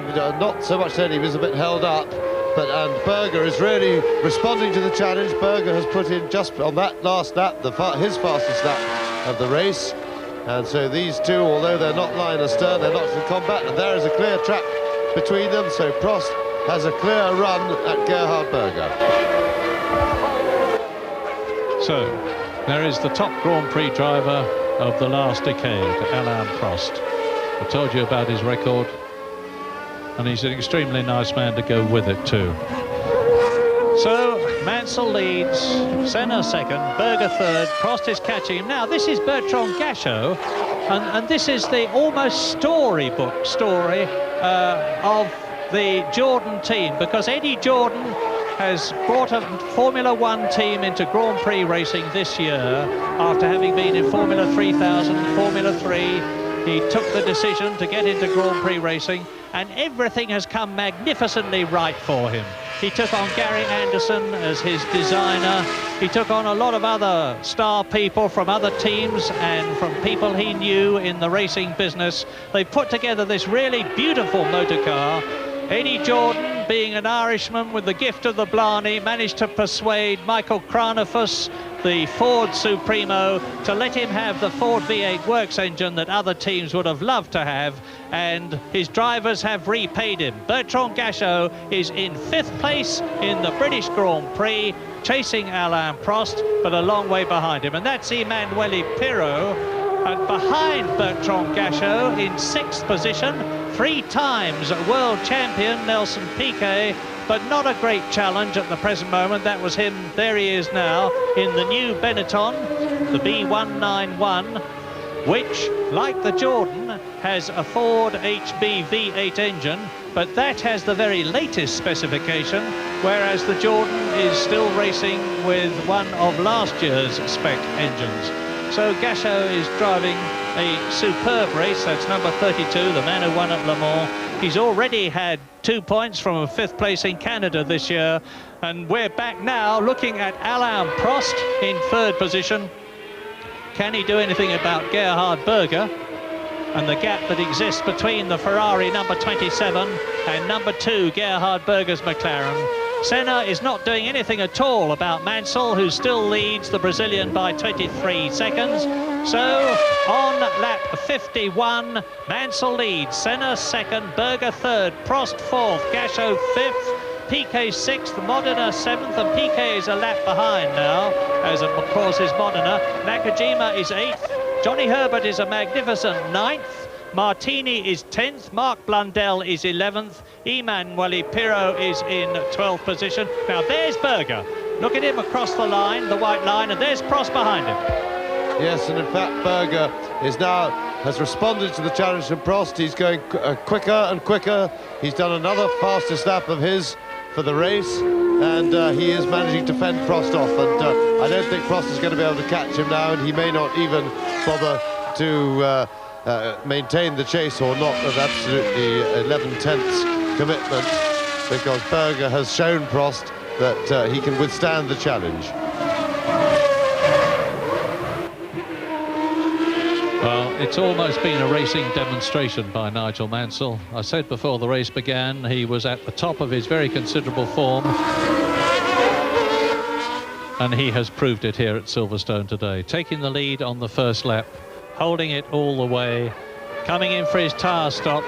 He maybe left it a bit too late, but in the event, it really didn't matter, because he still got out of the pits in front of Ayrton Senna, and I have no doubt that if he'd come out of the pits behind Ayrton Senna, being on new tyres, he would rapidly have caught and passed the Brazilian, because I can't see Senna trying very hard to keep him back, knowing, as I have said before, Senna, that if he finished second, he would be doing extraordinarily well, and he would still have a massive lead in the World Championship with another 8 races to go. But if it goes on like this, there's no guarantee that it will. The remaining 8 races in the World Championship could be one of real nail-biting excitement. Mansell hasn't altogether given up hopes of winning the World Championship for the first time. He's come pretty close to it several times. Finished second, finished 4th, nearly won it until that blowout that we all remember in the Australian Grand Prix, going down the Brabham Straight. And the crowd is starting to work itself into a lava here, supporting their man. They've been supporting coming here. I've never seen a driver who has got his public by the throat the way Nigel Mansell has. Well, he's certainly repaid everybody here and everybody who is watching, who support him. There you see the flags waving in the background, the Union Jacks. Nigel Mansell is now on his 54th lap in this 59-lap race. I am certainly not going to get agitated at this stage of the race, because I remember all too clearly doing so in Canada, as Mansell, with a commanding lead, came down to the last corner, only to stop with a problem that still hasn't been completely nailed as far as the public is concerned. And Mansell now is up behind Bertrand Gachot. He's up to the 5th place man, and he goes through now, and the only people who are on the same lap now as Mansell are Alain Prost, who is in 4th position, Gerhard Berger, who is 3rd, and Ayrton Senna in 2nd place. And Mansell is 25 seconds ahead of Senna. He's just absolutely driven Senna and the McLaren into the ground in this race, Mansell and Williams. And we haven't mentioned the word yet, Renault, and all credit to Renault, who decided to come back into Grand Prix racing with their V10 engine, which, under the control of their top technician Bernard Dudot, they have patiently developed and developed and developed until it is now, without doubt and without exception, as we look at Nigel Mansell with the word Renault over his visor, it's without doubt the best Grand Prix engine of the day. But Honda aren't taking that lying down, the research and development, and that's a Brabham. It's Blundell. Oh, Mark Blundell. He really does have the most appalling luck under the bridge. You remember he crashed in the French Grand Prix. Well, there's no damage to the car there except to the car itself. I think the engine's a bit part worn from the look of the smoke. Yes, all coming out of the airbox. That looks like a comprehensive internal blow-up for the engine, and that was indeed a pity. So back with Mansell going serenely on his way, and really the shame of it is that this race has been too easy for Mansell. The Williams has been immensely superior. Patrese went out early on, and that really left him with very little hard racing to do. In fact, no hard racing. He got swept past Senna on the first lap, and all he'd had to do is judge his pace to the others and make one decision about a tyre stop. So down to Stowe Corner, keeping it in tight fourth gear these days as the corner goes on, and then now into the Vale. A short squirt, that's the bit of curb there that tripped Alain Prost up earlier in the race, you may remember. Second gear there, and then accelerating up through the gearbox. And then through the fat-out Abbey curve. Let's see if we can see the marks of where the Jordan had its problem. Nope, couldn't see that, but through Bridge Corner, and then down into the complex. Second gear, the squirt, second gear again. Down the squirt, back into second. There we go, still in second. And now accelerating way over the start-finish line, up through the gearbox into sixth gear. 3 laps to go now, including the one he's on, and as Frank Williams watches, Nigel Mansell drives. Fastest in both practice sessions on Friday. Fastest in both practice sessions on Saturday. Fastest in the warm-up this morning. He's dominated the race, leading all the way, and he has put up the fastest lap, and therefore a record lap on this much revised Silverstone circuit of 1 minute 26.379. He did that on lap 43, when of course he was out after his tyre stop, and he leads Ayrton Senna now on lap 57 out of 59 by 23.5 seconds. Senna well ahead of Gerhard Berger, his third position teammate. Alain Prost in fourth place, and I don't think he can improve on it now. Bertrand Gachot, if Gachot finishes in fifth position where he is now, it will mean that the Jordan Ford team, who after all are a pre-qualification team, before they can even get to practice, try to get on the starting grid of 26, they have to pre-qualify, but they will have scored World Championship points in the last 4 Grand Prix, Britain, France, Mexico and Canada, from Andrea de Cesaris and Bertrand Gachot, provided Gachot finishes fifth where he is now. Nelson Piquet is in sixth position, and like Gachot, 1 lap down. Modena, that's Nigel Mansell's son, Leo, that was with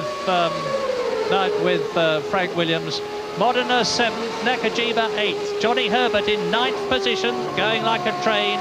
Martini is 10th, and then 2 laps down, 11th and 12th, Pirro and Morbidelli.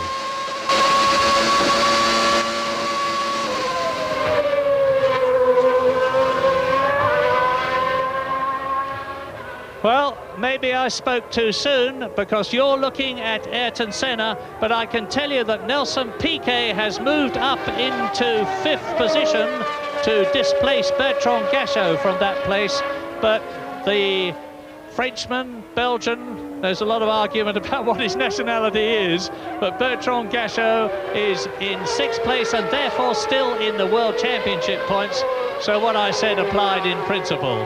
And Mansell is on his 58th lap of this 3.2-mile Silverstone circuit, which must be adjudged to have been the most tremendous success, and a credit to Tom Walkinshaw and all his colleagues at the British Racing Drivers Club, who have planned and developed this circuit, made the revisions to it, and most importantly produced the money to pay for them. As Mansell crosses the line now, and he has completed 58 laps. Nigel Mansell is on his 59th lap. The crowd know it. You can see a ripple of movement around the circuit as the Union Jacks wave. Mansell is almost home to victory. Yes, and really perfect weekend for Nigel Mansell, apart from the fact that Senna has been picking up quietly 6 points in second place, but it's really been too easy for Mansell, although I'm sure he won't be complaining about that, but maybe he would have enjoyed a bit more of a fight. The Williams Renault has been quite superb, and it's enabled him literally to just get the job done, take it easy, judge his pace to Senna behind him, and really a marvellous way to finished the first half of the season, auguring well for the second half of the World Championship this year, and he really can win the championship. Senna's still quite a few points ahead, but Mansell can chip this away. The car is good enough. McLarens are struggling, and it could be the chance that Mansell has waited for so long to have a real crack at the World Championship. Yes, Senna will still lead the championship by 21 points, but the way Mansell is chipping away at that lead, well, watch it, Nigel. He's waving to the crowd, but he's at Woodcote now, and he can coast over the line. Not that he does so. Nigel Mansell wins the British Grand Prix for the third time in his career. You don't need me to tell you how happy he is, and Frank Williams is pretty happy too. Mansell waves both arms out of the cockpit. Now, and Senna is stopping. Senna is stopping. Now, this is a really dramatic development. I don't know whether he's run out of petrol, but it will mean that Gerhard Berger is going to come through into second place. Prost will, and Senna is going to be pointless. And a super extra bonus for Nigel Mansell. And in fact, Senna may still pick up points for fifth place, because he'd already completed 58 laps as Berger finishes. But Senna will, in fact, slot into fifth place, I believe.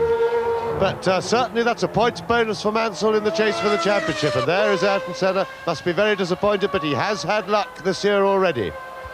Well, a race is never over until the drivers see the checkered flag. Nigel Mansell has seen it. Ayrton Senna is not going to see it. Berger finishes second. Alain Prost has finished in third position. Now that will mean that Senna should finish in fourth place, because he was further on the last lap than Nelson Piquet, who had already been lapped. But let us just enjoy this if you are a British enthusiast. And Nigel Mansell stops to take his rival Ayrton Senna back to the pits. On your way, Nigel, says Senna with a tap on the helmet. Shh, get off it, he says to the official or the spectator who comes. Well, you know, there has been a lot of talk about bad blood between Nigel Mansell and Ayrton Senna. This proves that there is not any bad blood. And that also proves that it was a jolly good idea to put that camera on the front facing backwards, because we can get a look at both of them. Crowd have come over the fences. Has become traditional here now in the last few years. And in fact, that's brave stuff by Senna, because you need a lot of strength to hold on to one of those things. And at the end of a long Grand Prix, the arms aren't feeling too strong. But Mansell taking it very slowly. You're aware that it's not a happy thing to fall off a Grand Prix car, and the highly polished bodywork is pretty slippery. But what a lovely scene. I really like that. Mansell voluntarily stops. He could have driven on. It was the decent thing to do, and as I said, it disproves the belief that there was enmity between the two men. So, Nigel Mansell, a very, very justified and a very, very happy winner of his third British Grand Prix, carries home the man who leads the championship still by 21 points. It's going to get closer and closer from now on. We go to Germany on July the 28th. Then to Hungary, Belgium, Italy, Portugal, Spain, Japan, and we finish the Grand Prix season of 1991 in Australia at Adelaide on November the 3rd. So there's a lot of racing mileage to be done. McLaren have got to catch up. Williams will try to stay ahead. Ferrari, of course, will be trying equally hard to close on both of them. And with the news that Tom Walkinshaw has bought into the Benetton team, we can expect that to be pulled very tightly together with the famous Walkinshaw leadership and discipline applied. The Grand Prix season of 1991 is getting better and better, but for Britain and for the spectators at Silverstone, this will do very nicely. Thank you. Nigel Mansell wins. The crowd invade the pit lane, and being British, as soon as they are asked to go back, they'll go back. What a wonderful scene. Mansell won the British Grand Prix by 42 seconds from Gerhard Berger. Alain Prost finished in third place. only those three completed the full distance. Thanks for the ride, Nige, says Ayrton Senna, who finished in 4th place, 1 lap down, ahead of Nelson Piquet 5th. Bertrand Gachot completes the race in the points for Jordan, with Modena 7th, Nakajima 8th, Martini 9th, Pirro 10th, Morbidelli 11th, Hakkinen 12th in the second Lotus, JJ Leto in 13th place, and Johnny Herbert struck a problem at the end, but still finished in 14th position.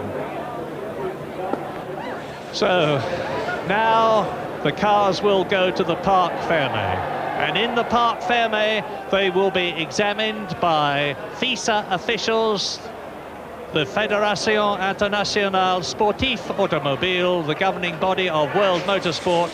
Charlie Whiting, the ex-Brabham chief mechanic, will be there to make sure that everything is in order. But a Williams Renault won, and that means to say, of course, that that's the 3rd Grand Prix in succession that a Renault engine has won for the Williams team. Patrese in Mexico, Mansell in France, Mansell in Britain. It's getting closer and closer and more interesting all the time. The Honda V12 powered McLaren of Gerhard Berger 2nd, and then of course the V12 Ferrari powered Ferrari of Alain Prost in 3rd place. Hard luck for Ayrton Senna, but he still gets 3 points to add to the 48 that he already had. So the gap is actually closer than I had prophesied at the time when I expected him to be second, as Mansell comes into the garage.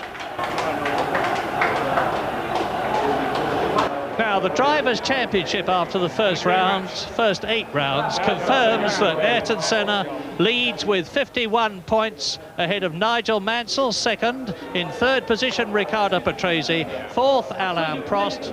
5th, Nelson Piquet. 6th, Gerhard Berger.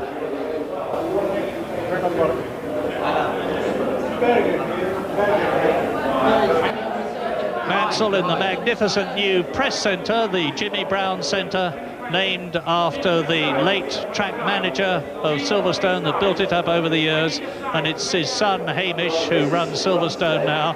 It's a bit tough on Nigel. He's got to climb all these stairs, but I'm sure he'll find the energy and the adrenaline to do it without a problem. He's a tremendously fit man, puffing his cheeks out a bit. Gary Crumpler, who is the Williams public relations manager, greets his driver home. And they're going into the interview room now. The cars go to the Parc Fermé. The top 3 drivers, Mansell, Berger and Prost, will go into the interview room. And incidentally, a word about Gerhard Berger. That's only his 3rd race finish, and he's yet to finish lower than 3rd. And that's Jean-Marie Balestre, who is the president of FISA. Alain Prost, 3rd position.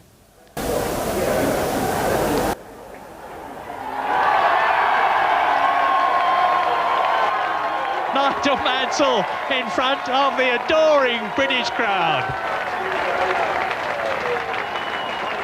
with Monsieur Jean-Marie Balestre. Well done, Nigel.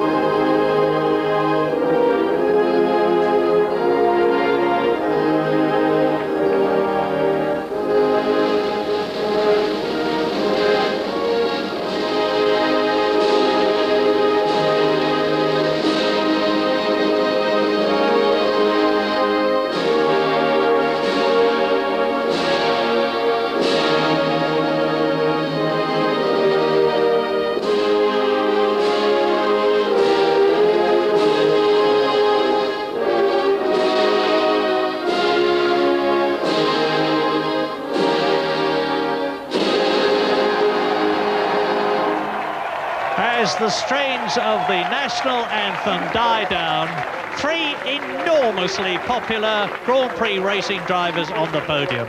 On the left, Gerhard Berger, receiving the winner's award from His Royal Highness Prince Michael of Kent. Nigel Mansell.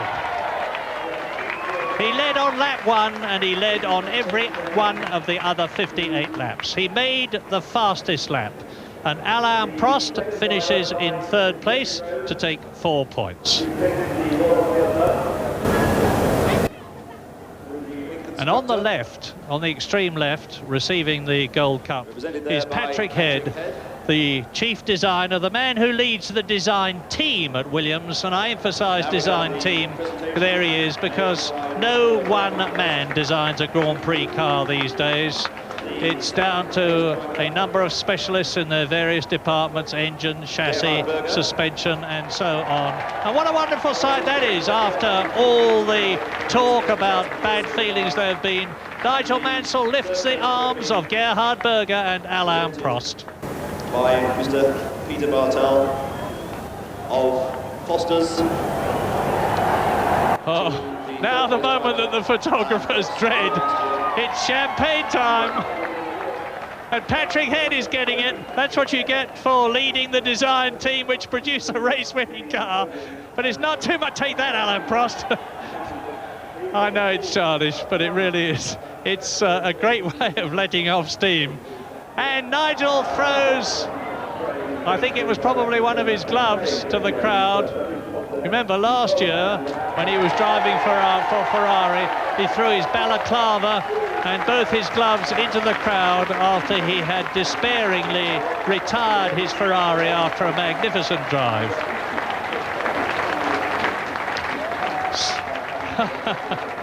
What a wonderful showman Nigel is. They're his crowd and he is their man. But his day isn't over yet. It's into the interview room to tell the television networks all over the world, and I mean all over the world, because we are talking to Australia, Canada, New Zealand, South Africa, Hong Kong. And there are, of course, commentators from all the European, South American and other countries telling the world about Nigel Mansell's victory in the 1991 British Grand Prix at Silverstone, beating Gerhard Berger's McLaren to 2nd place, Alain Prost Ferrari to 3rd position, Ayrton Senna, his chief rival in the World Championship, to 4th place, Nelson Piquet, 3 times a world champion, 5th position, and Bertrand Gachot for the new superb Jordan Ford team takes 6th position and the 4th consecutive World Championship points position this year. Yes, Prost getting rid of the champagne. Gerhard Berger doesn't actually look particularly pleased about his 2nd place. Yes, I will sign the cup. And he does so. The champagne, rather. Nigel, I wonder if Roseanne makes him look after the silver like that at their Port Erin home. Give it a rub, Nigel. Prost and Berger. I love Nigel industriously polishing his cup. And right now, there in the interview room to find out what happened from their point of view is Jonathan Palmer. Nigel, congratulations on absolutely superb performance. That was the one the crowd wanted, and it came. Did you have any problems on what looked to be a pretty easy race? Oh, Jonathan, you know that isn't true. It was a hard race, and I blistered my first set of tyres and had to stop for tyres. I was trying to go the whole race. And then the last 10 laps, I was making half the gear changes I usually make because I had big problems with the gearbox. And in fact, the whole last lap, I went around the last 2 laps in 1 gear. And so I'm just pleased it wasn't any more laps than it was, because God forbid if we would have stopped again on the last lap. Okay, Gerhard, things didn't seem to start too well. There was an incident with Patrese, then a pit stop earlier on, but this time your luck seemed to change. And whilst it's unfortunate for Ayrton, we're all absolutely thrilled to see you in 2nd place. Any problems for you on the way?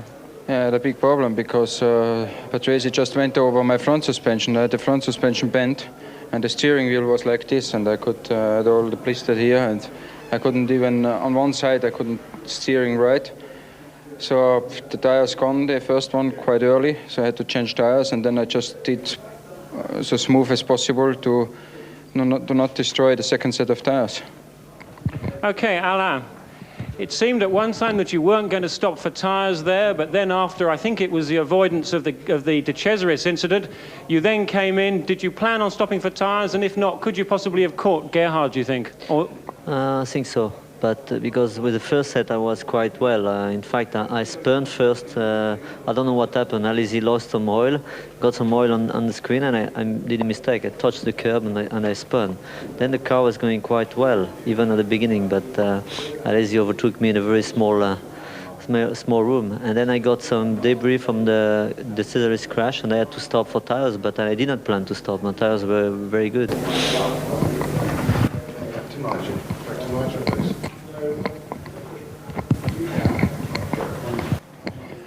Nigel, that tyre stop, it seemed a little bit late. Was it purely precautionary, or did you need that second set of tyres?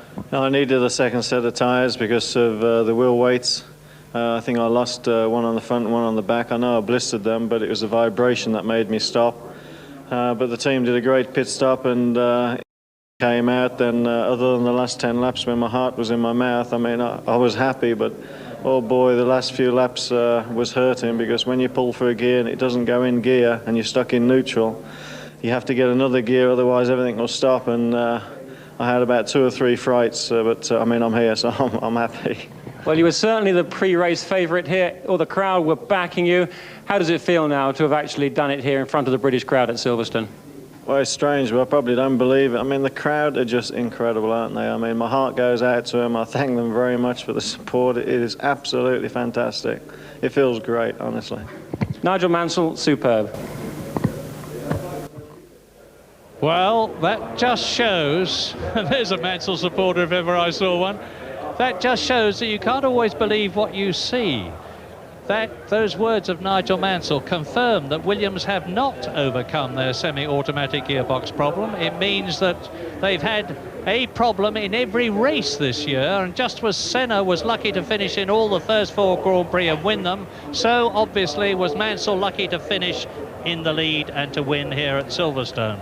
And of course, Gerhard Berger's drive with the broken front suspension or bent front suspension was equally praiseworthy. But in the end, Nigel Mansell wins the British Grand Prix from Gerhard Berger's McLaren, Alain Prost's Ferrari, Ayrton Senna's McLaren and Nelson Piquet's Benetton, with Bertrand Gachot in the Jordan Ford in 6th place. Stefano Modena 7th a lap down, as was Nakajima in 8th place, Pierluigi Martini in 9th position, Emanuele Pirro 10th, 2 laps down, ahead of Morbidelli 11th, and in 12th place Mika Hakkinen.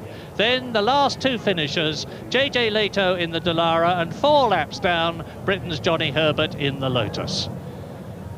Well, the crowd is on the circuit. There's the Brazilian flags there, but Ayrton Senna's lead over Nigel Mansell in the World Championship is reduced to, what, 18 points? And Riccardo Patrese, 3rd, 11 points behind Nigel Mansell, with Alain Prost in 4th position. And McLaren, thanks to both their men finishing in the points, are now 22 points ahead of Williams-Renault, with Ferrari in 3rd place. Well, Benetton, Tyrrell and Jordan in 4th, 5th and 6th places in the Constructors' Championship. It's been a marvellous race. So, a superb, virtually start-to-finish 18th Grand Prix win for Nigel Mansell. But his revelation after the race that he'd had severe gearbox problems showed that Williams have still got work to do before they can guarantee reliability. A surprise but well-deserved 2nd place for Gerhard Berger in spite of his deranged suspension, and Alain Prost 3rd, the only other driver to go the full distance.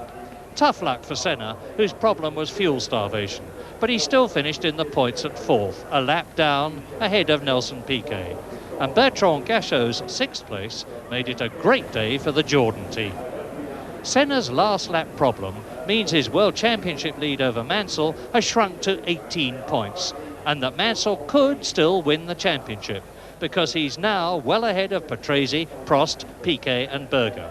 In the Constructors' Championship, both McLarens finishing in the top 6 means that the Woking team now head Williams by 12 points, a comfortable situation. with the rest, Ferrari, Benetton, Tyrrell and the superb Jordan team sliding out of touch. Well, the 1991 Grand Prix season's well and truly alive now. In 2 weeks' time, it's the German Grand Prix at Hockenheim.